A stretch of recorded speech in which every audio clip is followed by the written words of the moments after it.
আপনাদের এই কোশ্চেনের এখানে দেখা যাচ্ছে আপনার 1 2 3 4টা প্রশ্ন থাকে। 4টার ভিতরে হচ্ছে আপনার আহ, প্রতিটা প্রশ্নেতে দেখা যাচ্ছে 25 করে মার্ক, এবং প্রথম যে তিনটা হচ্ছে আপনার ব্রড কোশ্চেন, এবং প্রতিটা 25 করে, আর লাস্টে হচ্ছে 5টা স্টেম থাকে শর্ট নোট।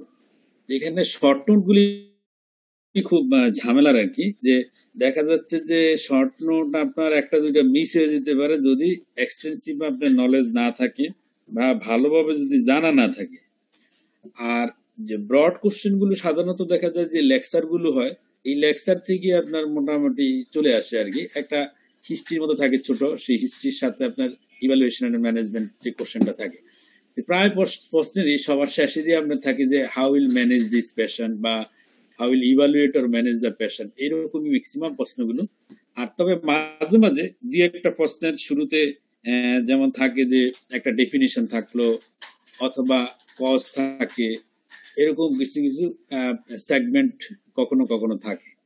তো এই সেগমেন্ট গুলো থাকে, তার সাথে পরবর্তীতে একটা হিস্ট্রি থাকে, হিস্ট্রির সাথে আপনার ইভালুয়েশন অ্যান্ড ম্যানেজমেন্ট। এখন ইভালুয়েশন বা যদি শুধু বলে যে ম্যানেজ দ্য পেশেন্ট অথবা evaluation and manage the patient, যেইটি আসুক না কেন, এখানে ম্যানেজ বলতে যে জিনিসগুলো আসবে, যেহেতু 25 মার্কের আনসার, এখানে অনেক বড় কোশ্চেন এবং এটা আনসার করতে হবে, সময় নেই। তো সেখানে আপনার এখানে আসবে যেমন কিভাবে আমরা ম্যানেজ করবো। প্রথমে ম্যানেজমেন্টের আগে আমরা ডায়াগনোসিস করতে হবে। ডায়াগনোসিসের জন্য আমরা যেটা বলি হিস্ট্রি, হিস্ট্রি খুব ইম্পর্টেন্ট। সুতরাং আপনার প্রথমে কজ গুলো মাথায় আনতে হবে, যে তারা হিস্ট্রিটা দিচ্ছে, হিস্ট্রি থেকে যে আমার কি কি পসিবল কজ হইতে পারে, কজ গুলো আমাকে প্রথমে স্লট করতে হবে। যে পসিবল কজ আমি যদি 3-4টা কজ যদি সেট করতে পারি, যেমন 3-4টা কজ আমি প্রথমে লিখলাম যে এই হিস্ট্রি থেকে আমার পসিবল কজ এরকম হইতে পারে। নেক্সট হলো আমরা তখন কজ অনুযায়ী আমরা কি হিস্ট্রিটা, যে ইভালুয়েশনের জন্য আমি প্রথমে হিস্ট্রি নিব, তারপরে এক্সামিনেশন, জেনারেল এক্সামিনেশন দিয়ে একটা ফাইন্ডিংস আপনি দিতে পারলে দিলেন। নেক্সট হলো examination system wise examination findings গুলো দিতে হবে। নেক্সট হলো যদি কোনো ফার্স্ট ইলনেস অথবা আদার মেডিকেল হিস্ট্রি থেকে আমি ক্লু নিয়ে আমি ডায়াগনোস করতে হবে, সেগুলো আসবে। তারপরে আসবে হচ্ছে যে ইনভেস্টিগেশন, যে আমি এই কজ রিলেটেড আমি কি কি পরীক্ষা নিরীক্ষাগুলো লেখার পর তার সাথে কিন্তু আপনাকে ওই ইম্পর্টেন্ট যে ফাইন্ডিংস গুলো দিতে হবে, যে এক্সামিনেশন ফাইন্ডিংস গুলো, ইনভেস্টিগেশনের ফাইন্ডিংস গুলো আপনি কি পাচ্ছেন, সেই ফাইন্ডিংস গুলো সাথে থাকবে। নেক্সট হলো যে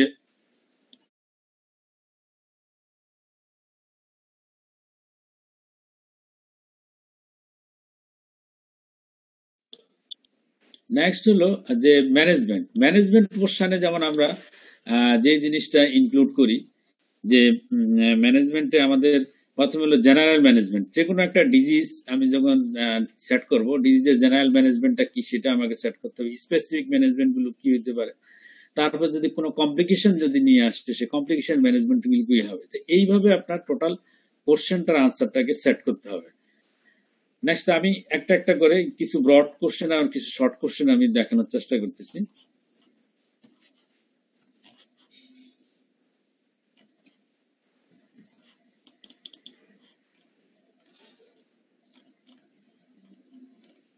যেমন একটা প্রশ্ন হচ্ছে, প্রায় সময় দেখা যায় এই ধরনের একটা প্রশ্ন থাকে যে প্রেগনেন্সি রিলেটেড, এবং এই প্রশ্নটা প্রায় সময় আসছে, দেখা যায় যে 25 years old young lady in mid trimester, বা কোথাও লেখা আছে সেকেন্ড ট্রাইমিস্টার, প্রেগনেন্সিতে presented with the severe MS with atrial fibrillation. কখনো শুধু সিভিয়ার এমএস থাকলো, এট্রিয়াল ফিব্রিলেশন নাই, এইভাবে আসছে। How will you proceed to manage this patient, যদি এই ধরনের আপনার কোশ্চেন থাকে, যেমন আমাকে প্রথমে খুঁজতে হবে যে 25 ইয়ার্স ইয়াং লেডি, এই বয়সের ক্ষেত্রে মাইটাল স্টেনোসিসের কজটা কি আমাকে খুঁজে বের করতে হবে। যেমন আমরা জানি যে আমাদের দেশে হচ্ছে common cause of the mitral stenosis হলো রিউমেটিক কজ, এক নম্বর। ক্যালসিফিক কজ আসবে না, কারণ ক্যালসিফিক সাধারণত দেখা যায় এটা একটু ওল্ড এজে হয়, বা এরকম 25 ইয়ার্সে আসবে না। তাহলে আমার প্রথম কজই হচ্ছে রিউমেটিক কজ। নেক্সট হলো আরো কিছু কজ থাকে, সেগুলো যেমন হচ্ছে আমাদের যেমন কনজেনিটাল কজগুলো কিছু 25 ইয়ার্স পর্যন্ত আসতে পারে। এর সাথে আপনার সিস্টেমিক লুপাস ইরিথ্রোমাটোসাস, ফিমেল পেশেন্টের ক্ষেত্রে অবশ্যই আমাকে অ্যাসিলি আনতে হবে, তাহলে রিউমেটিক, তারপর হচ্ছে অ্যাসিলি। নেক্সট হচ্ছে আমার যদি কনজেনিটাল কজ থাকতে পারে, অথবা সুপ্রামাইটাল রিং থাকতে পারে, weeps disease, fabric disease, mucopolysaccharidosis, এগুলো রেয়ার কজ। তাহলে এই কজগুলো আপনি যদি মনে থাকে এগুলি উল্লেখ করবেন। কিন্তু রিউমেটিক ফিভার এবং সিস্টেমিক লুপাস এরিথ্রোমাটোসিস এই দুটো অবশ্যই থাকতে হবে। তাহলে আমি কজগুলো আমি প্রথমে স্লট করব যে 25 ইয়ার্স একটা ইয়াং লেডির কি কি কারণে মাইটাল স্টোনস হইতে পারে, সেই কজগুলো আমাকে সেট করতে হবে। নেক্সট হলো ওরা কিন্তু সিভিয়ারিটিও দিয়ে দিছে যে ডিজিজের প্যাটার্নটা কি। এখানে মাইল্ড কেস বলা নাই, মডারেট বলা নাই, সিভিয়ার বলা হয়েছে পেশেন্ট। তাহলে সিভিয়ার যদি পেশেন্ট হয় মাইটাল স্টোনোসিস পেশেন্টের আমাদের অবশ্যই কোনো একটা ইনভেসিভ প্রসিডিউরে যেতে হবে, ইন্টারভেনশন একটা প্রসিডিউরে যেতে হবে। সেকেন্ড ট্রাইমিস্টার এখানে উল্লেখ করা আছে।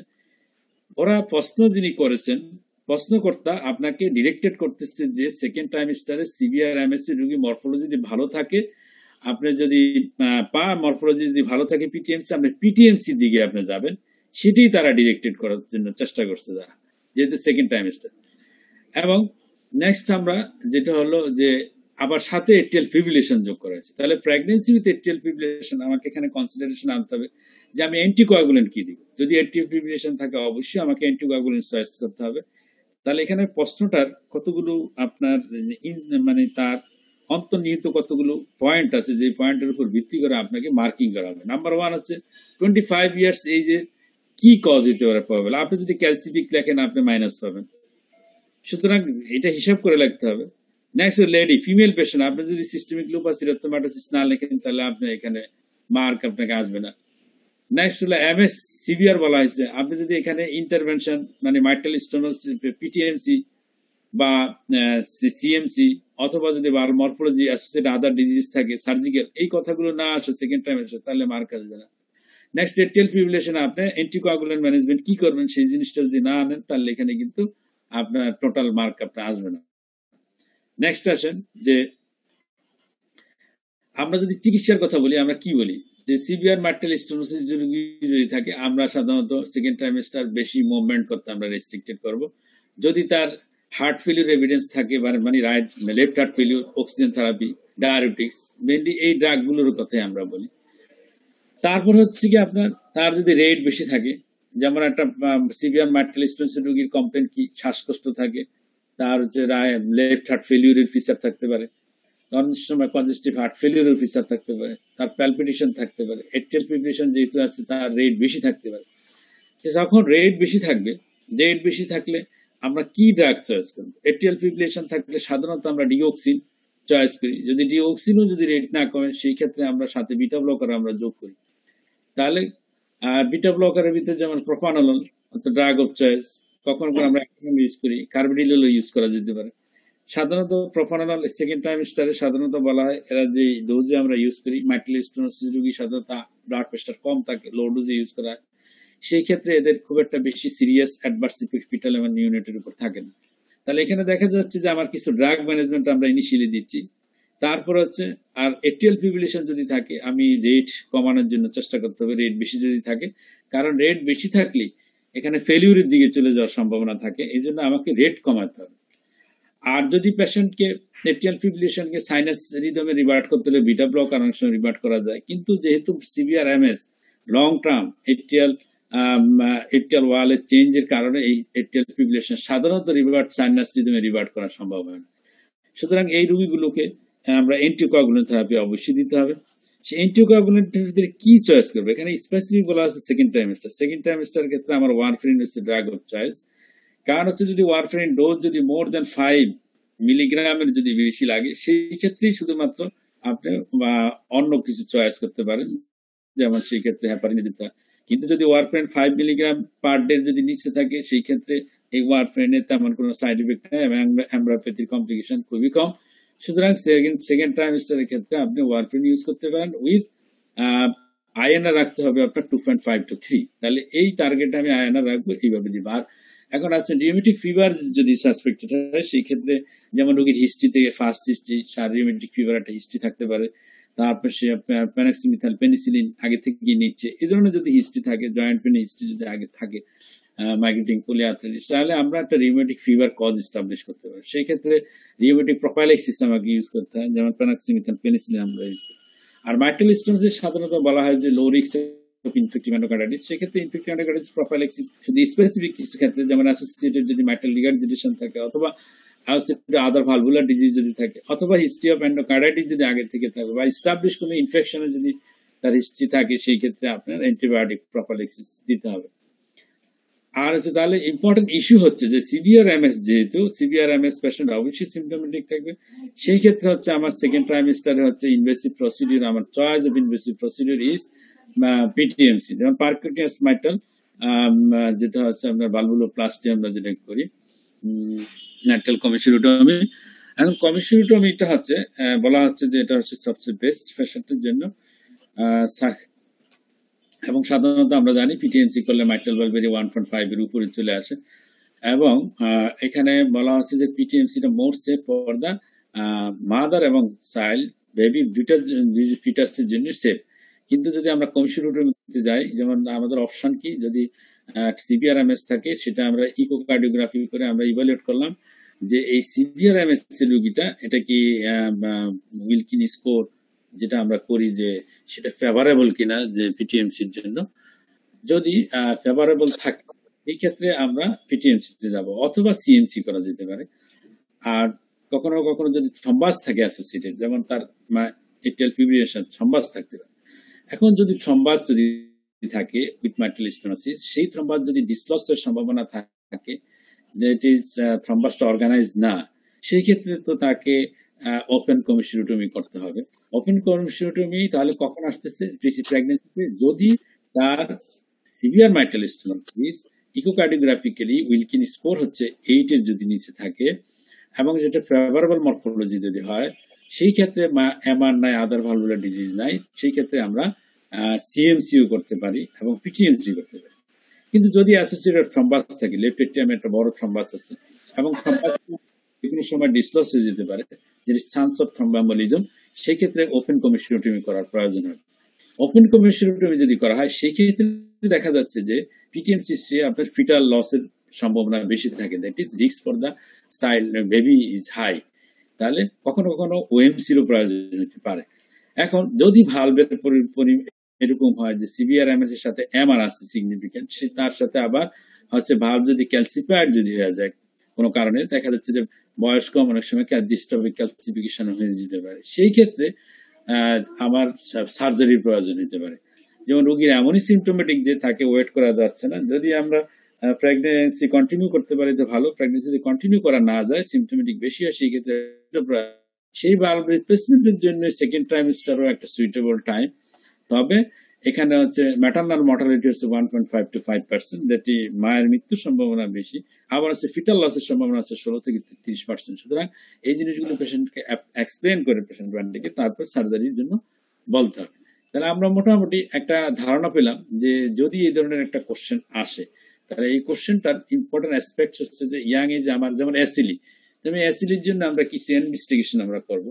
অ্যাসিলি যেমন ইএসআর বেশি থাকবে, তারপর হচ্ছে আপনার এএনএ প্রোফাইল আমরা দেখবো, এনটিডিএস ডিএনএ আমরা দেখবো।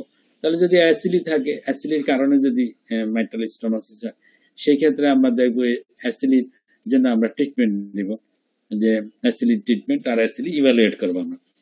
তারপর হচ্ছে আমরা আরো কয়েকটা কজের কথা আমরা যেমন বলতে চাচ্ছিলাম, যে কনজেনিটাল সাধারণত সেই ক্ষেত্রে আমরা বুঝতে পারবো যে ভালভ ডিসপ্লাস্টিক, প্যারাশুট ভালভ যদি থাকে,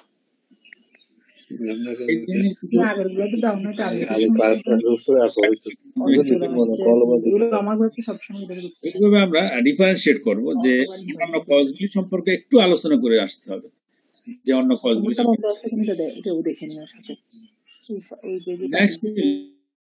নেক্সট আমরা আরেকটা প্রশ্নতে আমরা যাচ্ছি, যে ওল্ড এজের একটা প্রশ্ন প্রায় সময় থাকে, দেখবেন যে 70 ইয়ার্স বা 75 ইয়ার পেশেন্ট ঘুরে ফিরে সিনকোপের কথা আসে। যেমন কখনো প্রশ্নটা এমন হয় যে 75 old man presented with history of syncope, what are the possible underlying causes, how do you proceed to diagnose and manage the patient?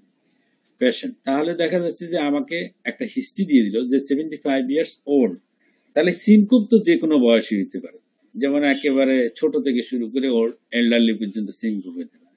তাহলে আমার 75 এল্ডারলি পেশেন্টের ক্ষেত্রে কি কি কারণ পসিবল, তাহলে কারণগুলো আগে আমাকে স্লট করতে হবে। আমি যদি কারণগুলো স্লট করতে পারি, তারপরে আমি কিন্তু ডায়াগনোসিস এবং ম্যানেজমেন্টে ইজিলি আমি রিস্ক করতে পারবো। যেমন ডায়াগনোসিস জন্য আমার প্রথম হিস্ট্রি নিতে হবে, তার তারপর হচ্ছে তার এক্সামিনেশন ফাইন্ডিংস গুলিকে স্লট করতে হবে, ইনভেস্টিগেশন আমার কিছু কিছু ইনভেস্টিগেশন করতে হবে, সেগুলো স্লট করে পজিটিভ ফাইন্ডিংস কখন কি পাবো এগুলো লিখবো। তারপর ম্যানেজমেন্ট আমি অ্যাকর্ডিং টু দ্য কজ আমি কিভাবে ম্যানেজ করবো 75 ইয়ার্স। এরকম একটা যদি প্রশ্ন থাকে, এখানে কিন্তু আমরা কার্ডিওলজিস্ট হিসাবে যেমন আমাদের কার্ডিয়াক কতগুলো কজ আছে, যেমন 75 ইয়ার্স ওল্ড একটা মেইল পেশেন্টের কার্ডিওলজিতে আমরা কি কি পাচ্ছি, আমরা যেমন সিভিয়ার ক্যালসিফিক অ্যাওর্টিক স্টেনোসিস একটা কর্ড, তারপর হাইপারট্রফিক অবস্ট্রাকটিভ কার্ডিওমায়োপ্যাথি থাকতে পারে, এরিথমিয়া, যেমন হচ্ছে এই সমস্ত পেশেন্টের ওল্ড এজে তার ইসকেমিক হার্ট ডিজিজ থাকতে পারে, তার সাথে হচ্ছে এরিথমিয়া থাকতে পারে, এরিথমিয়া যেমন রিকারেন্ট বিটি যদি হয় সেই ক্ষেত্রে হতে পারে, অথবা তার হচ্ছে আপনার যদি ব্রেডি এরিথমিয়া যদি থাকে, maybe second degree block, maybe third degree block, অথবা intermediate second degree block with conduction disturbance, bifascicular trifascicular block with intermediate second degree Mobitz type 2 or third degree AV block, অথবা junctional bradycardia এই ধরনের হচ্ছে, বা পেশেন্টের তার underline cardiac problem আছে, তার বেডি drug history, beta blocker, calcium channel blocker পাচ্ছে, সে সমস্ত কারণেও তার আপনার হচ্ছে ইন্টারমিডিয়েট আপনার বেডিকার্ডিয়া হচ্ছে, তার জন্য সিনকোপ হতে পারে। তারপর হচ্ছে যে আমাদের কার্ডিওলজিতে যেমন আমরা এই সমস্ত পেশেন্টের ওল্ড এজের পেশেন্টের ভ্যাসোভ্যাগাল টোন খুব কম থাকে, সিম্পল অটোনমিক নিউরোপ্যাথি থাকে, ডায়াবেটিস থাকে অ্যাসোসিয়েটেড, যার জন্য হচ্ছে কি আপনার যেগুলো হচ্ছে নিউরোলজিক্যাল মিডিয়েটেড কিছু সিনকোপ হয়, যেগুলো অটোনমিক নার্ভাস সিস্টেম ডিস্টারবেন্সের জন্য সেই ধরনের সিনকোপ হতে পারে। এছাড়া যারা পোস্টাল হাইপারটেনশনের সম্ভাবনা সবচেয়ে বেশি থাকে এই এজে, কারণ হলো ভ্যাসোমোটর টোনটা তাদের অত প্রমিনেন্ট থাকে না। ভ্যাসোমোটর টোন কমে যাওয়ার কারণ হচ্ছে atherosclerotic change in the blood vessel as well as autonomic neuropathy, sympathetic autonomic neuropathy. এই দুইটা কারণে 75 ইয়ার্স ওল্ড পেশেন্টের ক্ষেত্রে দেখা যাচ্ছে অ্যাসোসিয়েটেড ডায়াবেটিস থাকার কারণে তাদের হচ্ছে কি আপনার সিম্প্যাথেটিক টোন কম থাকে। টোন যদি কম থাকে সেই ক্ষেত্রে হঠাৎ করে বসা থেকে উঠতে গেলে তার সিনকোপ হওয়ার সম্ভাবনা থাকে হাইপারটেনশনের জন্য। তাহলে দেখা যাচ্ছে যে কার্ডিয়াক আমাদের অনেকগুলো কারণ আছে। এছাড়াও ওল্ড এজে কি লেফট এট্রিয়াল মিক্সোমা হতে পারে, রেয়ার কজ যেগুলো আছে, যেমন লেফট এট্রিয়াল মিক্সোমা অনেক সময় থাকে। তারপর যে সিভিয়ার যে কোনো ভালভুলার স্টেনোসিস, সেটা অ্যাওর্টিক স্টেনোসিস হোক, সেটা মাইটাল স্টেনোসিস হোক, ওল্ড এজে ডিজেনারেটিভ চেঞ্জের কারণে, সেই ক্ষেত্রেও আপনার কি হতে পারে, সিনকোপ হতে পারে। লেফট এট্রিয়াল মিক্সোমার কথা আমরা বললাম, সিনকোপ হতে পারে। তাহলে দেখা যাচ্ছে যে অনেকগুলো আমরা কার্ডিয়াক কজ আমরা পাচ্ছি। আবার হচ্ছে কি ওল্ড এজের ক্ষেত্রে আপনার ডায়াস্টোলিক ডিসফাংশন থাকে, ডায়াস্টোলিক ডিসফাংশন যদি বেশি থাকে সেই ক্ষেত্রে সিনকোপ হয়। তারপর এলবি ইজেকশন ফ্র্যাকশন কম থাকতে পারে, যেটা হচ্ছে সিস্টোলিক ডিসফাংশন থাকলেও সিনকোপ হতে পারে। তবে কমন কজ হচ্ছে কার্ডিয়াক কজ, তো একটা ইম্পর্টেন্ট কজই, যেহেতু আমরা কার্ডিওলজিস্ট, আমরা ঘুরে ফিরে কার্ডিওলজির দিকে চলে যাচ্ছি। যে কার্ডিয়াক কজ আছে, তবে কার্ডিয়াক কজের ক্ষেত্রে হচ্ছে মর্টালিটি বেশি হাই এবং রোগীর প্রগনোসিস খারাপ। কিন্তু সবচেয়ে কমন কজ হলো ভ্যাসোভ্যাগাল, যেটা হচ্ছে ভ্যাসোভ্যাগাল যে সিনকোপ, যেটা সেই সিনকোপটা হচ্ছে সবচেয়ে কমন ইন ওল্ড এজে, ভ্যাসোভ্যাগাল সিনকোপ। তাহলে ভ্যাসোভ্যাগাল সিনকোপটা হচ্ছে সবচেয়ে কমন, এবং ভ্যাসোভ্যাগাল সিনকোপের ক্ষেত্রে আমরা দেখি যে তার হচ্ছে কিছু আমরা পরীক্ষা নিরীক্ষা করে আমরা ডায়াগনোসিস করতে পারি যে ভ্যাসোভ্যাগাল সিনকোপ। আর ভ্যাসোভ্যাগাল আরেকটা হচ্ছে যেটা হচ্ছে অটোনমিক নিউরোপ্যাথি রিলেটেড যে সিনকোপ, সেটাও আপনার ডায়াগনোসিস করতে হবে। সেই ক্ষেত্রে দেখা যাচ্ছে অনেক সময় ভলিউম ডিপ্লেশন, ডায়াবেটিস পায় সমস্ত পেশেন্ট ভলিউম ডিপ্লেশনের জন্য হয়। আর সব মিনারেল কর্টিকয়েড অ্যাগনিস্ট আমরা ইউজ করতে পারি, সিম্প্যাথেটিক অ্যাগনিস্ট এগুলি ইউজ করা হয় যদি নিউরোলজিক্যাল মিডিয়েটেড, যেমন ডায়াবেটিসের সাথে অনেক সময় থাকতে পারে। তো মোটামুটি এই কজগুলোকে স্লট করার পর তারপরে আমরা কিছু ইনভেস্টিগেশন, ম্যানেজমেন্ট, প্রোটোকল এইভাবে সাজিয়ে মোটামুটি 25 নম্বরের একটা আনসার আমাকে প্লেস করে আসতে হবে। এখান দেখেন যে ওল্ড এজের ঘটনাগুলো কি হয় সিনকোপে, যে সাধারণত দেখা যায় 2 বছরের ভিতরে 30% রোগী কিন্তু মারা যায়। তাহলে ওল্ড এজের সিনকোপটা কিন্তু খুব ইম্পর্টেন্ট ইয়াং এজের সাথে, কারণ এখানে এই জন্য কোশ্চেন গুলো আপনার করা হয়, কারণ ওল্ড এজের সিনকোপ ইভালুয়েশনের প্রয়োজন আছে। এবং সিনকোপটা আমরা জানি যে এটা হচ্ছে ব্রেনের হঠাৎ করে ট্রানজিয়েন্ট হাইপোপারকুশন, সেরিব্রাল গ্লোবাল সার্কুলেশনটা ফল করে যায়।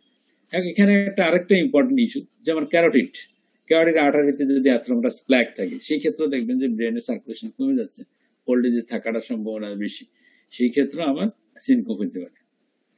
তাহলে আমরা যেটা বললাম মোস্ট কমন হলো আমাদের neural mediated, including the vasovagal syncope, orthostatic dysautonomy, মানে অটোনমিক নার্ভাস সিস্টেমের ডিস্টারবেন্সের জন্য। এই কজগুলি হচ্ছে ওল্ড এজে সবচেয়ে বেশি।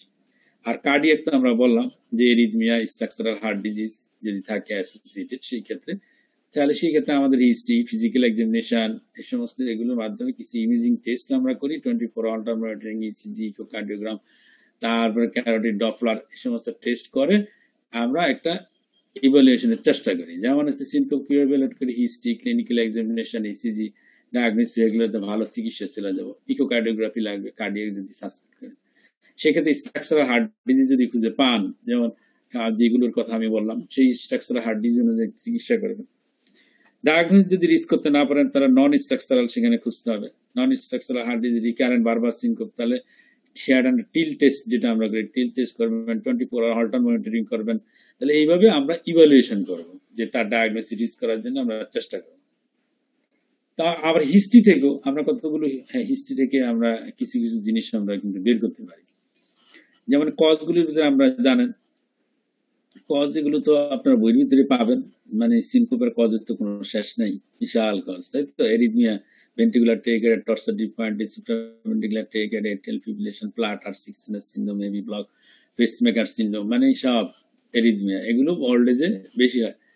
তাই স্ট্রাকচার হার্ট ডিজিজ আমরা জানি, ওল্ড এজে অ্যাওর্টিক স্টেনোসিসটা হচ্ছে কমন, তার হেপাটিক কার্ডিওমায়োপ্যাথি থাকতে পারে, তারপরে এট্রিয়াল মিউজোমা সাধারণত ইয়াং এজে হয়, পালমোনারি এম্বোলিজম থাকতে পারে, সাবক্লাভিন স্টিল হতে পারে। এই যে তারপর কিছু কিছু মাইমিক হয়, যে এটা ডিফারেন্সিয়াল ডায়াগনোসিস, এগুলো অনেক সময় মনে হয় যেন সিনকোপের মতো, কিন্তু এগুলো সিনকোপের ভিতরে আনা যাবে না। হাইপোভলিউমিয়ার কারণে তো মেডিসিন আমরা বললাম, বিভিন্ন মেডিকেল মেডিসিনের জন্য জন্য হতে পারে। যাক, মোটামুটি এগুলো হলো সিনকোপ। একবার হিস্ট্রি দিয়েও আমরা কিছু কিছু, যেমন হিস্ট্রি গুলো আপনারা কোনো একটা টেস্টে দেখলে এগুলি বুঝতে পারবেন যে কিভাবে আপনার হিস্ট্রি গুলো নিতে হয়। তো হিস্ট্রিটাও ওখানে ইনক্লুড করা লাগবে যখন আপনার মানে ইভালুয়েশন আর ম্যানেজমেন্টের কথা আসবে, তখন হিস্ট্রিটা ইম্পর্টেন্ট। যেমন পেশেন্টের আর্ম এক্সারসাইজের সাথে তার সিনকোপ হয়, তাহলে বুঝতে হবে সাবক্লাভিয়ান স্টিল। তো এরকম যদি আপনি হিস্ট্রির সাথে এরকম লিখে দেন যে আর্ম এক্সারসাইজ যদি দেয় সাবক্লাভিয়ান স্টিল, হ্যাঁ, তো এইভাবে কিছু কিছু জিনিস, যেমন নেকের সাথে যদি হয় তার ক্যারোটিড সাইনাস হাইপার সেন্সিটিভিটি, এইভাবে একটু সব লিখতে পারবেন না, এতগুলো লিখতে গেলে আবার টাইম পাবেন না, দেখা যাবে পরের প্রশ্ন আনসার দেওয়া যাবে। এই জন্য ইম্পর্টেন্ট জিনিসগুলি খুঁজে খুঁজে আনসার করতে হবে। তারপর ওল্ড এজে বিশেষভাবে দেখা যায় যে পেসমেকারের প্রয়োজন হতে পারে, সিডির প্রয়োজন হতে পারে, ডায়াবেটিস থেকে, ডায়াবেটিস অটোনমিক ডিসফাংশন থেকে। সেই ক্ষেত্রে আমি বলছিলাম যে আমরা ওই যে সিম্পেথেটিক অ্যাগনিস্ট কিছু ড্রাগ আমরা ইউজ করি। তারপর হচ্ছে আরো কিছু কিছু মানে মেনুবার আছে, যেমন যেটাকে আমরা বলি যে সাপোর্টিভ স্ট্রোকিং আছে, hydration, increase salt intact, regular aerobic exercise, এগুলো আপনার নিউরোলজিক্যাল অটোনমিক নিউরোলজিক্যাল সিনকোপের ক্ষেত্রে মানে খুব প্রয়োজন। নেক্সট আসেন যে আরেকটা প্রশ্ন হচ্ছে যে একটা রোগীর এখানেও সিনকোপ, মানে হচ্ছে তার হলো পেসমেকার লাগানো। যেমন পেসমেকার লাগানো হচ্ছে 70 ইয়ার্স ওল্ড ডায়াবেটিক মেল, দেখেন ডায়াবেটিসের কথা বলা আছে এখানে।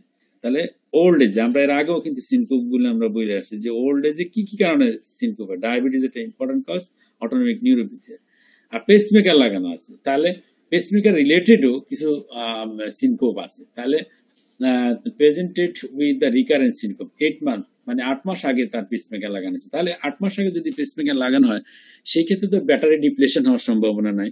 তাহলে এখানে এই পেসমেকারের কি কি কারণে দেবে, এটা দুইটা কজ আসতে পারে এখানে, ইভালুয়েশন এন্ড ম্যানেজমেন্ট। তাহলে আমাকে প্রথমে কজগুলিকে স্লট করতে, একটা হচ্ছে পেসমেকার রিলেটেড। তবে পেসমেকার রিলেটেড 8 মাসের ভিতরে ভেরি ভেরি আনলাইকলি। এখন কি কারণে হতে পারে পেসমেকার রিলেটেড, যেমন যদি ভিভিআই পেসমেকার থাকে, সিঙ্গেল চেম্বার পেসমেকার সিনড্রোমের জন্য হতে পারে, মানে অ্যাট্রিওভেন্ট্রিকুলার ডিসকর্ডেন্স, অ্যাট্রিওভেন্ট্রিকুলার আপনার সিনকোনির জন্য অনেক সময় আপনি এই ধরনের সিনকোপ হতে পারে। আরেকটা কি কারণে পেসমেকার রিলেটেড, যেমন হচ্ছে পেসমেকার হচ্ছে লুজ সেট স্ক্রু, যেমন জেনারেটরের সাথে পেসমেকার লিড যে আমরা কানেকশন দিই স্ক্রুতে, স্ক্রু যদি লুজ থাকে তখন দেখা যাচ্ছে যে আমরা পেসমেকার ডিসফাংশন। তাহলে পেসমেকার ডিসফাংশন কিন্তু আর কি লিড ফ্র্যাকচার, অনেক সময় আমরা যে সাবক্লেভিয়ান ভেইন পাংচার করে যে আমরা যে পেসমেকার লাগাই, সেই ক্ষেত্রে দেখা যায় যে ফার্স্ট টিপ অ্যান্ড ক্লাভিকুলার মাঝে যারা হেভি যদি মানে হাতের এক্সারসাইজ করে বা হাতে কিছু হেভি লিফটিং করে, সেই ক্ষেত্রে দেখা যাচ্ছে কখনো কখনো পেসমেকার যেটা হচ্ছে লিডটা in between the first tip and the clavicle, এর মাঝে হচ্ছে এর মাঝে ইয়ে হতে পারে, আপনার ক্রাশিং হয়, সেটা ইনসুলেশন ব্রেক হতে পারে, লিড ফ্র্যাকচার হতে পারে। তাহলে দেখা যাচ্ছে পেসমেকার রিলেটেড যে লো সেট স্ক্রুর জন্য যদি আপনার স্ক্রুটা যদি ঠিকমতো যদি আমরা সেট করতে না পারি, তারপর হচ্ছে নেক্সট হলো পেসমেকার ফ্র্যাকচারের জন্য, ইনসুলেশন ব্রেকের জন্য, অথবা মাইক্রো ডিসপ্লেসমেন্ট। যেমন আমরা পেসমেকার, আপনারা জানেন যে পেসমেকার লিডে একটা টাইন লিড থাকে, স্ক্রুইং লিড থাকে। টাইন লিড আমরা এখন কম ইউজ করি, আগে টাইন লিড ইউজ করা হতো। টাইন লিড অনেক সময় ডিসপ্লেস হয়ে যেতে পারে।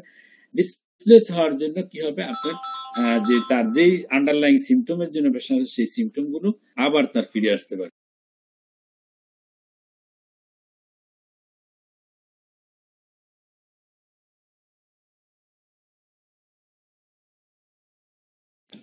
তাহলে দেখা যাচ্ছে যে পেসমেকার রিলেটেড 8 মাসের ভিতরে যেটা হচ্ছে যে মাইক্রো ডিসপ্লেসমেন্ট, ম্যাক্রো ডিসপ্লেসমেন্ট, তারপর হচ্ছে আপনার পেসমেকার লিড ফ্র্যাকচার, পেসমেকার হচ্ছে জেনারেটর সাথে আপনার লিডের কানেকশন যদি ডিস্টারবেন্স হয়, অথবা পেসমেকার ড্যামেজ।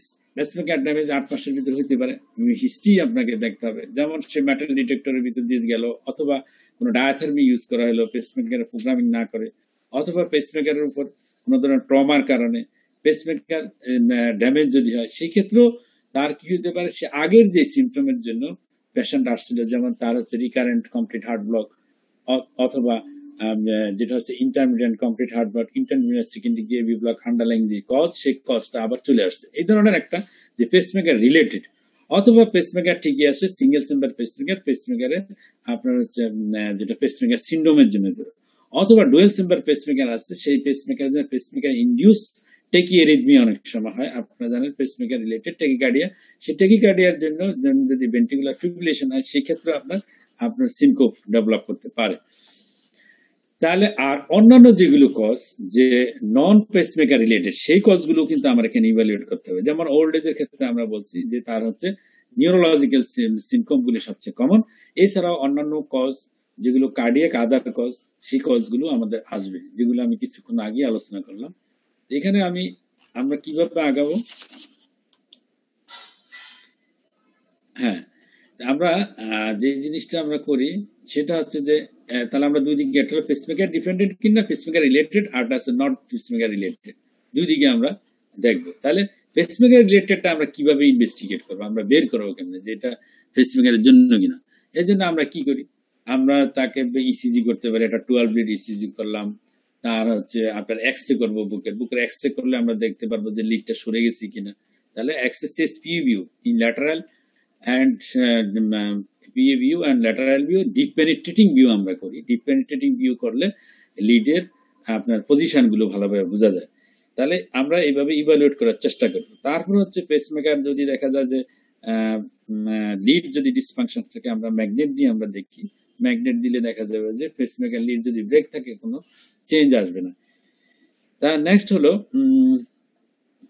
আর যদি পেসমেকার ডিপেন্ডেন্ট না হয়, তাহলে পেসমেকার ইন্ডিপেন্ডেন্ট যদি হয়, নট পেসমেকার রিলেটেড যদি হয়, সেক্ষেত্রে আমরা যে আগে যে ধরনের পরীক্ষা নিরীক্ষাগুলো আমরা করছিলাম, ওই ধরনের পরীক্ষা নিরীক্ষাগুলো করে আমরা ইভ্যালুয়েট করার চেষ্টা করবো নিউরোলজিক্যাল কিনা, অথবা ভ্যাসোভাগাল কিনা, অথবা আধার কোনো কার্ডিয়াক প্রবলেম যেটা হচ্ছে মিসিং ছিল, সেই কোনো কার্ডিয়াক প্রবলেম আছে কিনা, ইকোকার্ডিওগ্রাফি করলে সেটা আমরা বুঝতে পারবো। অথবা পেসমেকারের প্রোগ্রামিং এর জন্য যদি কোনো সমস্যা থাকে, সেই ক্ষেত্রে পেসমেকার আমরা প্রোগ্রামিং করে আমরা দেখতে পারি, করে দেখে তার ইভ্যালুয়েট করে অ্যাকর্ডিং টু দিস ম্যানেজ করব। নেক্সট হলো আমি কিছু শর্ট কিছু কোশ্চেন নিয়ে একটু ডিসকাশন করতে চাচ্ছি। আর কোশ্চেন লং কোশ্চেন আরো অনেকগুলো আছে, ম্যাক্সিমাম গুলি, বাকিগুলি আমার মনে হলো অনেকটা সহজই।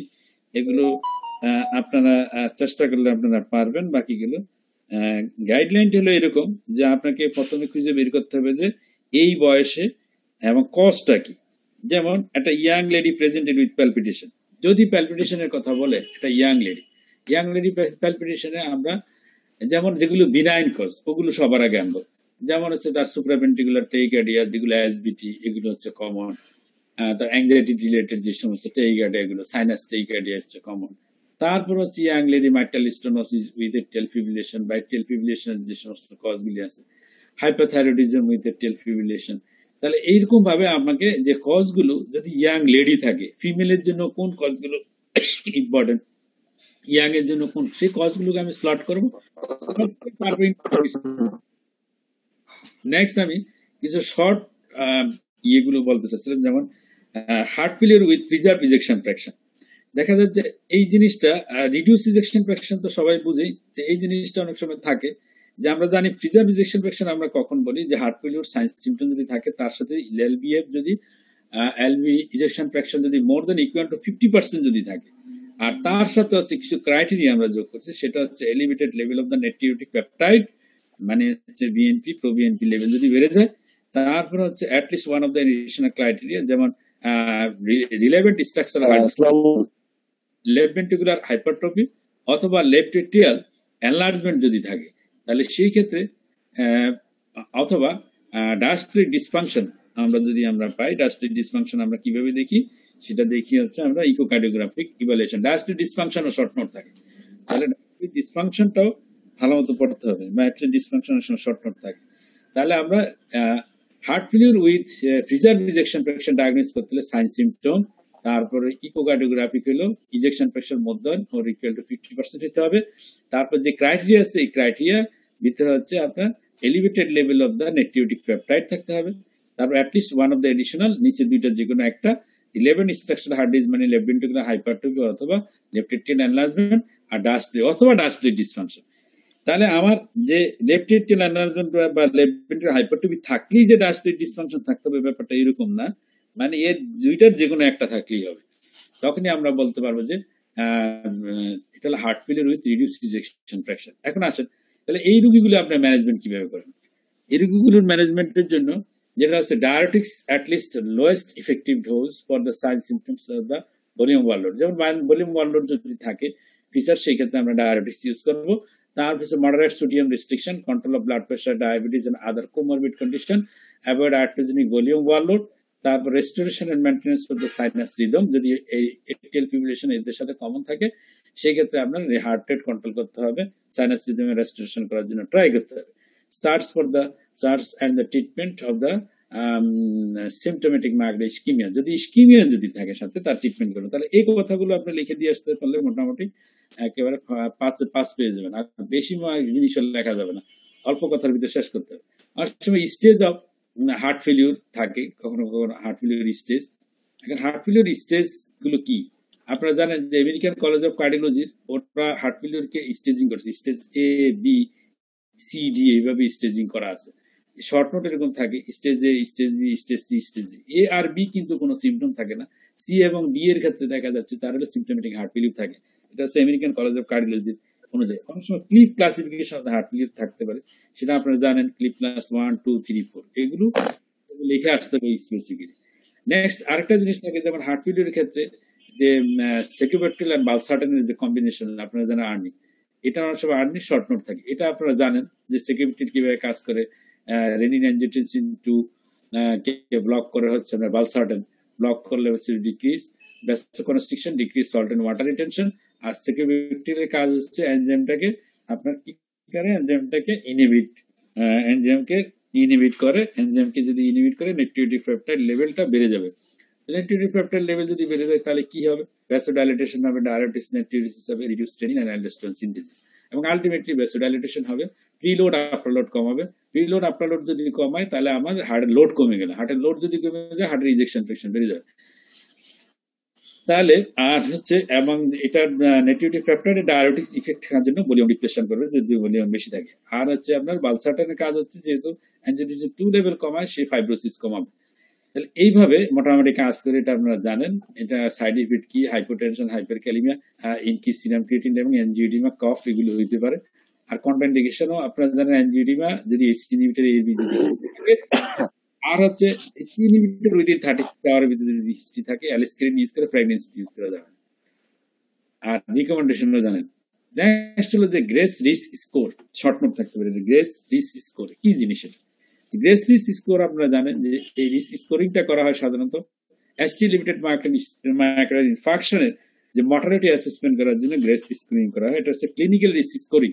এই রিস্ক স্কোরিং এর ক্ষেত্রে আপনারা জানেন, মানে 8টা পয়েন্ট আছে। এই পয়েন্টগুলি আপনারা জানেন। এই পয়েন্টগুলির মধ্যে ক্লিপ ক্লাস আছে, systolic blood pressure, heart rate, age, creatinine level, cardiac arrest, তাহলে ST segment deviation, elevated cardiac enzyme, মানে আপনি এই 8টা পয়েন্ট কি কি পয়েন্টগুলির নাম লিখে দিয়ে আসতে হবে। ক্লিপ গ্রেস স্কোর কি জিনিস, কোথায় করা হয়, কি কি আপনার পয়েন্টগুলির উপর ভিত্তি করে স্কোরিং করে পয়েন্টগুলির নাম যদি লিখে দিয়ে আসতে পারেন তাহলে আপনি মোটামুটি 5 মার্ক পেয়ে যাবেন। স্কোরিং এর নামগুলি লিখতে হবে। স্কোরিং এর নামগুলো হচ্ছে কি ক্লিপ ক্লাস, এগুলো তো সব তার মনে করে লেখা সম্ভব না। সুতরাং আপনার ক্লিপ ক্লাস, তার systemic blood pressure, heart rate, age, creatinine level, cardiac arrest at admission, ST segment deviation, elevated cardiac enzyme level, মোটামুটি এগুলো যদি আমরা সেট করতে পারেন এই দ্বারা, এর মাধ্যমে টোটাল পয়েন্টিং করে পয়েন্টের মাধ্যমে probability of in hospital death আপনার অ্যাসেসমেন্ট করা যায়। যেমন স্কোর যদি 240 হয় তাহলে 44% chance of mortality in the hospital.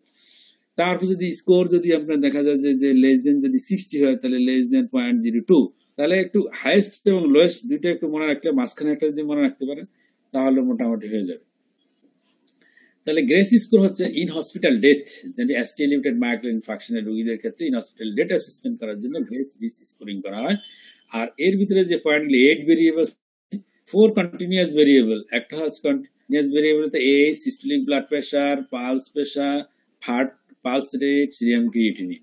তারপর 3 বাইনারি ভেরিয়েশন, এটা হচ্ছে cardiac arrest at admission, elevated cardiac biomarker, ST segment deviation. 1 categorical variation, Killip class at presentation.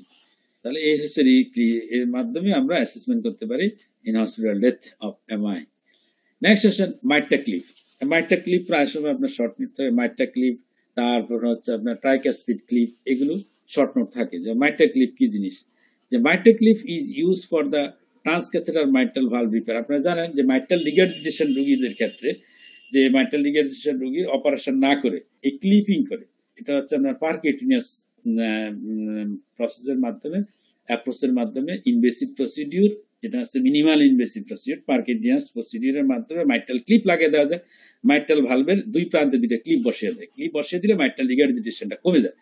তাহলে এবং এটা কখন ইউজ করে, যেমন হার্ট ফেলিওর রোগীদের ক্ষেত্রে US FDA অ্যাপ্রুভ করছে যে treatment for the secondary MR is selected heart failure patient who remain symptomatic despite হচ্ছে কি আপনার মেডিকেল ম্যানেজমেন্ট, যে আপনাকে একেবারে গাইডলাইন ডিরেক্টেড মেডিকেল ট্রিটমেন্ট দেওয়ার পরও হার্ট ফেলিওর রোগী যদি আপনার দেখা যাচ্ছে যে তার সিমটম যদি না কমে, MR যদি থাকে, সেই ক্ষেত্রে আপনি মাইট্রাল রিগার্জিটেশনের ক্ষেত্রে US FDA অ্যাপ্রুভ করছে যে মাইট্রাল ক্লিপ লাগানোর জন্য।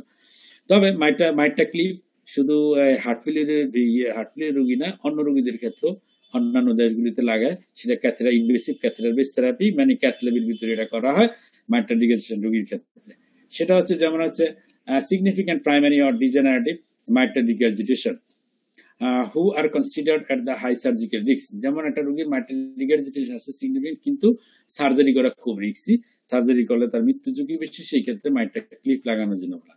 Significant secondary mitral regurgitation in the heart failure who remain symptomatic despite guideline directed medical therapy, যেটা US FDA অ্যাপ্রুভ করেছে। তাহলে দেখা যাচ্ছে MR কমে যায়, improve patient symptom, reduce hospitalisation for the heart failure, short hospital length of stay, মানে দেখা যায় মাইট্রাল ক্লিপ লাগাইলে এই ধরনের বেনিফিট আপনি পাচ্ছেন। নেক্সট হলো আর্টিফিশিয়াল ইন্টেলিজেন্স ইন কার্ডিওলজি। কার্ডিওলজিতে আর্টিফিশিয়াল ইন্টেলিজেন্সের রোল কি, এটা হলো শর্ট নোট হিসেবে থাকার সম্ভাবনা বেশি।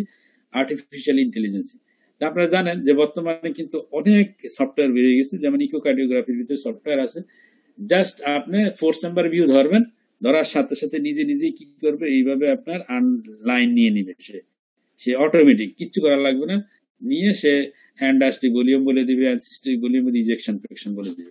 তাহলে দেখা যাচ্ছে যে আপনি যদি নিজে বসে বসে ইকোকার্ডিওগ্রাফি করে ইজেকশন ফ্র্যাকশন মাপতে হয়, তাহলে আমরা যেভাবে মাপি ইন্টাররেক্টাল সেপ্টাম, তারপরে পোস্ট অ্যান্ট্রিওয়াল, পোস্টেরিওয়াল, লেফট ভেন্ট্রিকুলার অ্যান্ডাস্টোলিক, সিস্টোলিক, অনেক সময় দরকার। তাহলে এই সময়গুলোকে মিনিমাইজ করার জন্য আর্টিফিশিয়াল ইন্টেলিজেন্সের মাধ্যমে ইকোকার্ডিওগ্রাফি করে ইজেকশন ফ্র্যাকশন শর্ট পিরিয়ডের মাধ্যমে আপনার বের করা যায়। শুধু ইকোকার্ডিওগ্রাফি না, আর্টিফিশিয়াল ইন্টেলিজেন্সে এখন কার্ডিওলজিতে সবচেয়ে বেশি ইউজ হচ্ছে, যেমন ইকোকার্ডিওগ্রাফি, তারপরে calcium scoring, in case of the CT angiogramming calcium scoring এর ক্ষেত্রে ইউজ করা হয়। তারপর হচ্ছে আপনার যেটা ভার্চুয়াল যে ফিগারিং, দেখা যাচ্ছে যে আপনার ট্রান্সএসিপিক্যাল ইকো প্রোব আপনি দিলেন, দেওয়ার সময় আপনার সামনেই এয়ার এর ভিতরে, বাতাসের ভিতরে আপনার 3D ছবি চলে আসে একের ভিতরে, যেটাকে হচ্ছে আপনার ভার্চুয়াল ফিগার চলে আসে আর্টিফিশিয়াল ইন্টেলিজেন্সের মাধ্যমে। এই ধরনের আপনার অনেকগুলো ফাংশন আছে কার্ডিওলজিতে। সুতরাং যদি শর্ট নোট থাকে অ্যাটলিস্ট যেন আকাশ থেকে না পড়ে লেখা কিছু আসা যায়, এইভাবে লেখা আসবে। এটি artificial intelligence helping augmenting the cardiologist and the medical imaging. Artificial intelligence is a automated ejection fraction calculation for the point of care ultrasound system. Artificial intelligence is to automatically identify the anatomy, segment, level, identify the optimal echo view, and perform the automatic measurement before the physician begins to read the case.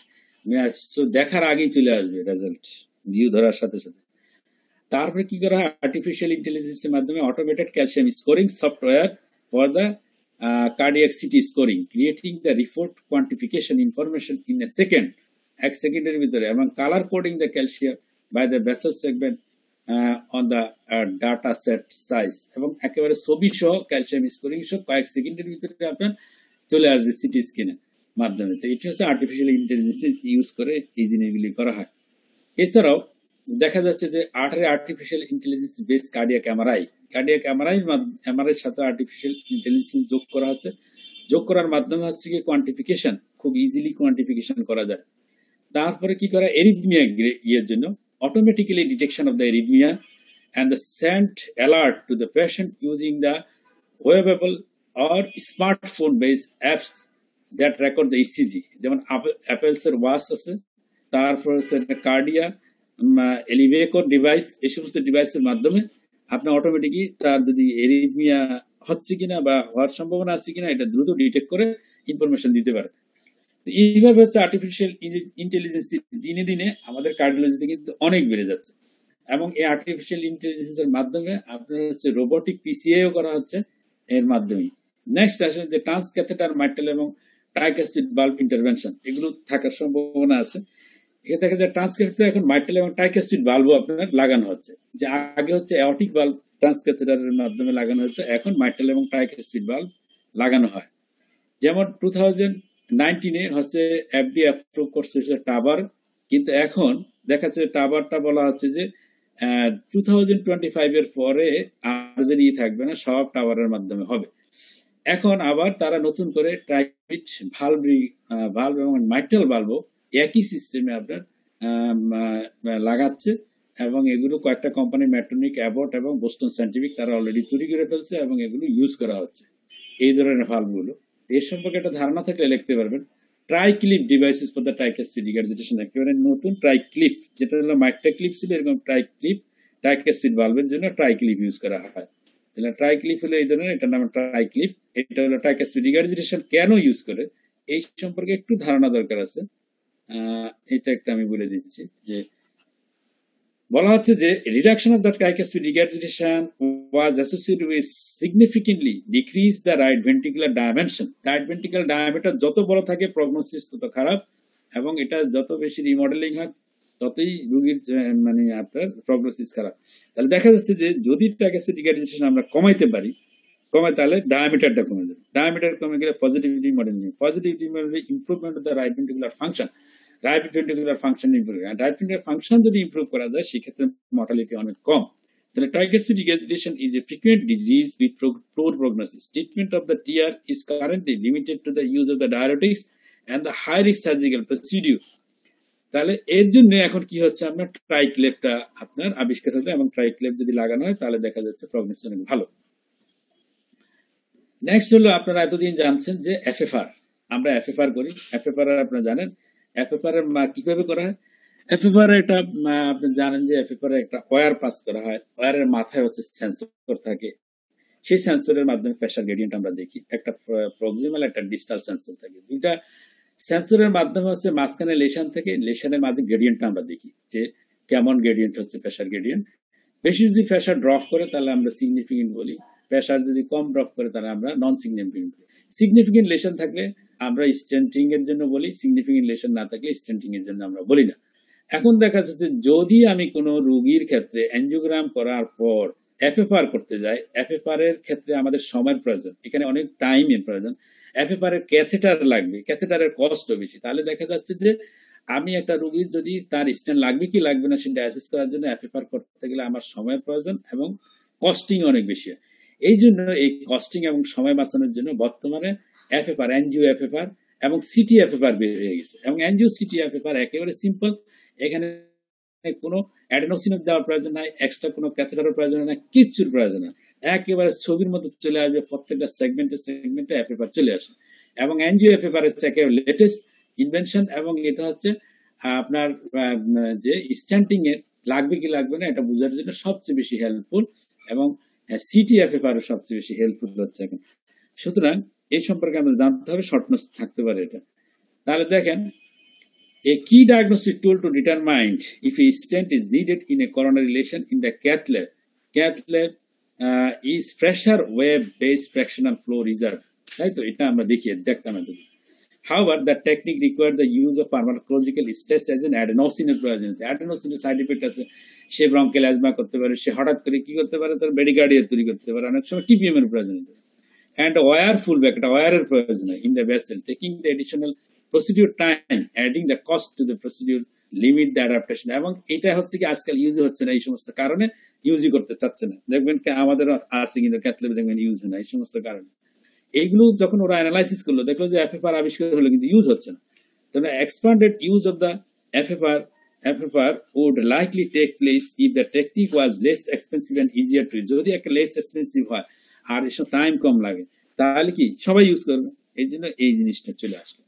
Two newer FDA cleared technology offered the image based, the virtual FFR assessment, that is angiographic based FFR, তাকে বলে NGO FFR, টিকা থাকবে short note angio FFR, and computed tomography based FFR, যে এফএফআর city.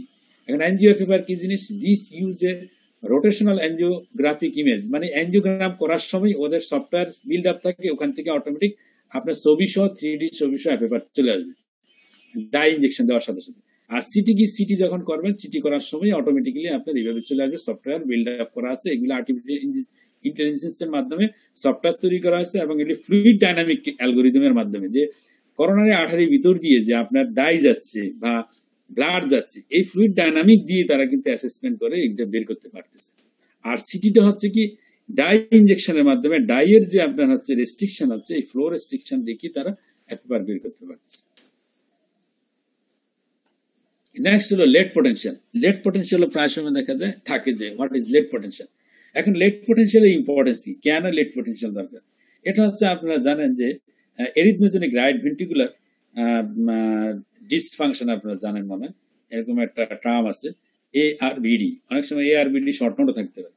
তো ARVD যেটা এরিথমোজেনিক right ventricular dysfunction, সেই ক্ষেত্রে হচ্ছে কি আপনার এই এরিথমিয়া বের করার জন্য লেট পোটেনশিয়ালটা দেখা হয়। এখন লেট পোটেনশিয়ালটা কি জিনিস, যে আমরা জানি যে আপনারা দেখছেন যে একটা যদি আমরা এই যে PQRS কমপ্লেক্স, PQRS কমপ্লেক্সের এই যে লাস্টের যে অংশটা, যেমন এইটুকু অংশ, এটা আছে যেমন 38 মিলি সেকেন্ড, এটা যদি আমরা টাইম হিসাব করি 38 মিলি সেকেন্ড এই পার্ট, আর এটা যদি আমরা ভোল্টেজ হিসাব করি সেটা হচ্ছে লেস দেন 20 মিলি ভোল্ট মাইক্রোভোল্ট, এটার হচ্ছে আপনার হাইট, এই হাইটের ভিতরে আপনার এই ঘটনা ঘটে। এখানে কিছু যদি অ্যাকশন পটেনশিয়াল যদি পাওয়া যায়, ছোট ছোট পটেনশিয়াল যদি ডিফারেন্স পাই আমরা, সেটাকে আমরা বলি লেট পটেনশিয়াল। এবং যাদের ক্ষেত্রে লেট পটেনশিয়াল থাকে তাদের ক্ষেত্রে হচ্ছে এরিথমিয়ার সম্ভাবনা বেশি থাকে, এবং সেই ক্ষেত্রে অবশ্যই কিউআরএস ডিউরেশন হতে হবে লেস দেন 114 মিলি সেকেন্ড, আর হচ্ছে টিপি ডিসভার্সন থাকতে হবে আপনার লেস দেন 1 মাইক্রোভোল্ট, মানে টিপি যে লাইন থাকে তার ডিসভার্সন থাকতে হবে। এখন এই লেট পটেনশিয়ালটা বোঝার উপায় কি? এটা কিন্তু নর্মাল ইসিজিতে লেট পটেনশিয়াল বোঝা যায় না। 250টা যদি কিউআরএস কমপ্লেক্সকে যদি অ্যাগ্রিগেট করা যায়, তখনই লেট পটেনশিয়াল গুলো পাওয়া যায়। এখন 250টা ইসিজি কিভাবে অ্যাগ্রিগেট করবো, সেটার নাম হলো সিগন্যাল এভারেজ ইসিজি। আমাদেরকে সিগন্যাল এভারেজ ইসিজি করতে হবে। সিগন্যাল এভারেজ ইসিজি অনেক সময় শর্ট নোট থাকতে পারে, what is signal average ECG. তাহলে কনজিকিউটিভ 250 কনজিকিউটিভ কিউআরএস কমপ্লেক্স যদি অ্যাভারেজ করি, তাহলে দেখা যায় যে এটা খুব অল্প আসে। এর ভিতরেই আপনার সবগুলোকে অ্যাভারেজ করলে তখন দেখা যায় পটেনশিয়ালটা দেখা যায়। এই পটেনশিয়ালটা যেমন এই ছবিতে আমরা দেখেন, এই যে এখানে যে আমরা কালো যে মার্কিংটা করা হয়েছে, এখানে যে পটেনশিয়াল গুলি দেখা যাচ্ছে, দিস ইজ লেট পটেনশিয়াল। এইগুলি যদি না থেকে যদি একটা ক্লিন কাট লাইনের মতো থাকতো, তাহলে তার এরিথমিয়ার প্রপেন্সিটি কম থাকতো। আর যদি এই ধরনের পটেনশিয়াল থাকে এখানে, তখন তাহলে এরিথমি হওয়ার সম্ভাবনা থাকে। আমরা একটু দেখে নেই কি জিনিস সেটা late potential. Deflation found on the signal average electrocardiogram that follow the QRS complex and point to an increased likelihood of ventricular dysarrhythmia. This depletion represents the delay in electric conduction through the ventricle. তাহলে আমরা দেখলাম it is a late potential. The late potential are thought to be caused by the early after depolarization of the cell in the right ventricle. Their amplitude is often too small to show up on a normal ECG. However, when the multiple QRS complex recording, typically 250 consecutive QRS complex are average, random noise is filtered out and late potential can show up.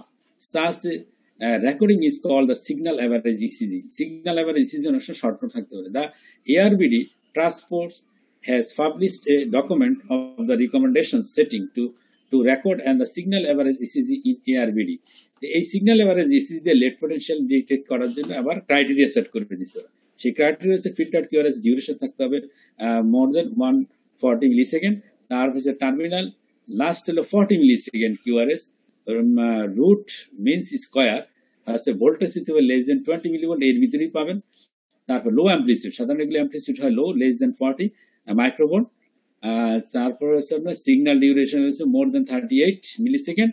Noise should be minimal with a standard deviation of the টিপি segment of less than 1 microvolt. তাহলে এটা হচ্ছে মোটামুটি হচ্ছে আপনার criteria set করছে যে signal average ECG QRS ডিউরেশনটা 114 বেশি হইতে হবে। আবার টার্মিনাল যে কিউআরএস এমআরএস যেটা হচ্ছে কিউআরএস রুট মিন স্কোয়ার, মানে ওই এরিয়াটা যেটা আমরা দেখালাম এটার ডিউরেশন হবে 40 মিলিসেকেন্ড অ্যাটলিস্ট, আর ভোল্টেজ ছিল লেস দেন 20 মাইক্রোভোল্ট হইতে হবে, আর অ্যাম্প্লিটিউড গুলি 40 মাইক্রোভোল্টের নিচে হবে এবং ডিউরেশন হবে মোর দেন 30 মিলিসেকেন্ড। এই ক্রাইটেরিয়ার ভিতরে যদি আমরা এখানে সেট করতে পারি তাহলে আমরা তাকে লেট পটেনশিয়াল আমরা বলবো। নেক্সট হলো মাইক্রোরিয়াল ব্রিজ। মাইক্রোরিয়াল ব্রিজ অনেক সময় শর্ট নোট হিসেবে থাকে যে মাইক্রোরিয়াল ব্রিজটা কি জিনিস, আমরা সবাই জানি মাইক্রোরিয়াল bridge. A macular bridge is usually harmless condition in which one or more of the coronary artery goes through the heart muscle instead of lying on its surface. Most bridge does not seem to cause a symptom. Maximum ক্ষেত্রে macular bridge no symptom হয় না। However, some people with macular bridge can experience the angina and the chest pain. যেমন ডায়াস্টোলের ক্ষেত্রে দেখেন কিছুই নেই, কোনো indentation নাই, কিন্তু সিস্টলের ক্ষেত্রে ইন্ডেন্টেশন দেখা যাচ্ছে। যেখানে মাসল আছে সিস্টল যখন হয় তখন কন্ট্রাকশন হয়, কন্ট্রাকশন হলে আর্টারির উপর চাপ পড়ে, এই জন্য এটা দেখা যাচ্ছে। This is myocardial bridge. তাহলে ডায়াস্টোলে থাকবে না, সিস্টলে থাকবে, তখন আমরা মাইক্রোরিয়াল ব্রিজ বলবো।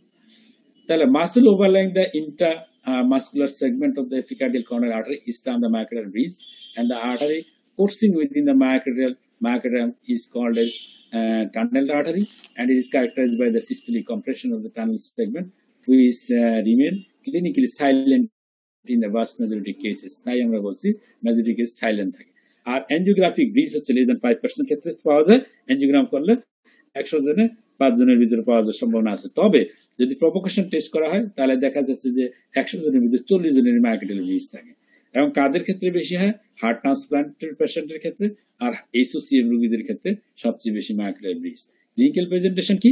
বুকে ব্যথা নিয়ে আসতে পারে, মাইক্রোরিয়াল ইসকেমিয়া নিয়ে আসতে পারে, myocardial infarction, left ventricular dysfunction, myocardial stunning, paroxysmal AV block, as well as exercise induced ventricular tachycardia, sudden death, আর এগুলো হইতে পারে। তবে এগুলো রিস্ক, এই কমপ্লিকেশন গুলো অনেক কমই থাকে সাধারণত মাইক্রোরিয়াল ব্রিজে, তবে এগুলো হওয়ার সম্ভাবনা আছে। রেস্টিং ইসিজি আর frequently normal. Stage test may induce the non specific ischaemia, conduction disturbance, arrhythmia থাকতে পারে, পারভিশন ডিফেক্ট থাকতে পারে, মায়োকার্ডিয়াল স্কেন্টোগ্রাফি যদি করে। তার ট্রিটমেন্ট কি? ট্রিটমেন্ট হচ্ছে 3টা ট্রিটমেন্ট অপশন আছে। একটা হচ্ছে যে রেমিটিভ আয়োনোট্রপিক আর নেগেটিভ ক্রোনোট্রপিক এজেন্ট, যেমন হচ্ছে beta blocker, calcium channel blocker, আর সার্জিক্যাল মায়োক্টমি, সিবিজি যদি খুব বেশি সিমটোমেটিক থাকে পেশেন্টের। তারপরে stenting of the tunnel segment. Stenting করে লাভ নেই, স্ট্যান্ট ওই সিস্টোলের সময় চাপ খেয়া স্ট্যান্টটা ডিফর্ম হয়ে যায়। এই জন্য চিকিৎসা হলো মেডিকেল ম্যানের জন্য সার্জারি হলো বেস্ট।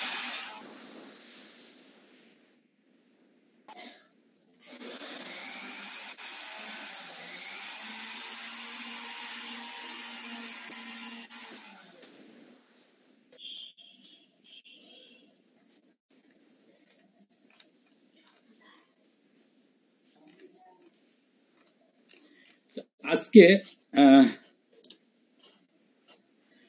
মোটামুটি এই পর্যন্ত আমি আপনার সেট করতে পারছি। আপনাদের কোনো কোশ্চেন থাকলে কোশ্চেন করতে পারেন।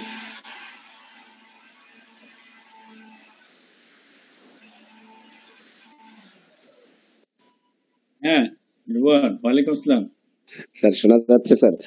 না স্যার, সুন্দর হ্যাঁ, ক্লাস নিচ্ছেন স্যার, থ্যাংক ইউ স্যার। ওই যে মাঝখানে একটা স্যার ব্রড কোশ্চেনের জন্য একটা ওই যে প্যালপিটেশন নিয়ে কথা বলছিলেন স্যার একটু। হুম, একটা কোশ্চেন একবার আসছিল স্যার প্যালপিটেশনের সাথে শর্টনেস অফ ব্রেথ, যেটা কমন থাকে স্যার, এর সাথে হাইপোটেনশন স্যার। হুম। হাইপোটেনশন দিলে তখন তো আমরা হ্যাঁ, লিমিটেড তখন জায়গায় কিন্তু চলে যাই। লিমিটেড হয়ে যাবে। যেমন আপনার সেই ক্ষেত্রে হবে কি, আপনার ভেন্ট্রিকুলার টেকিকার্ডিয়া, তাই না? ভেন্ট্রিকুলার টেকিকার্ডিয়া যেটা পালসলেস বিটি, যেটা সেটা আপনার চলে আসে। এবং ইয়াং পেশেন্ট হলো মাইক্রো ইনফাকশনের সাথে, ইস্কিমিয়ার সাথে হতে পারে, অথবা পেশেন্টের হচ্ছে আপনার এলবি ডিসফাংশন আগে আছে, যেমন কার্ডিওমায়োপ্যাথি রোগী, তার সাথে হচ্ছে ভেন্ট্রিকুলার টেকিকার্ডিয়া যদি হয়, তাহলে আন্ডারলাইং যদি কার্ডিয়াক কোনো প্রবলেম থাকে, তার সাথে যদি এরিথমিয়া হয়, সেই ক্ষেত্রে আপনার এই ধরনের প্রবলেম হওয়ার সম্ভাবনা বেশি থাকে। তখন আমি sir valvular even, heart disease related জায়গায় যাব স্যার।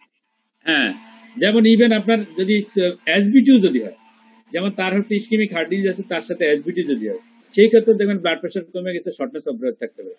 যেমন একটা এসবিটি যদি হলো করোনারি আর্টারি ডিজিজের রোগীর সাথে, তার ক্ষেত্রেও দেখবেন যে আপনার এরকম হাইপারটেনশন এবং শর্টনেস অফ ব্রেথ ডেভেলপ করতে পারে।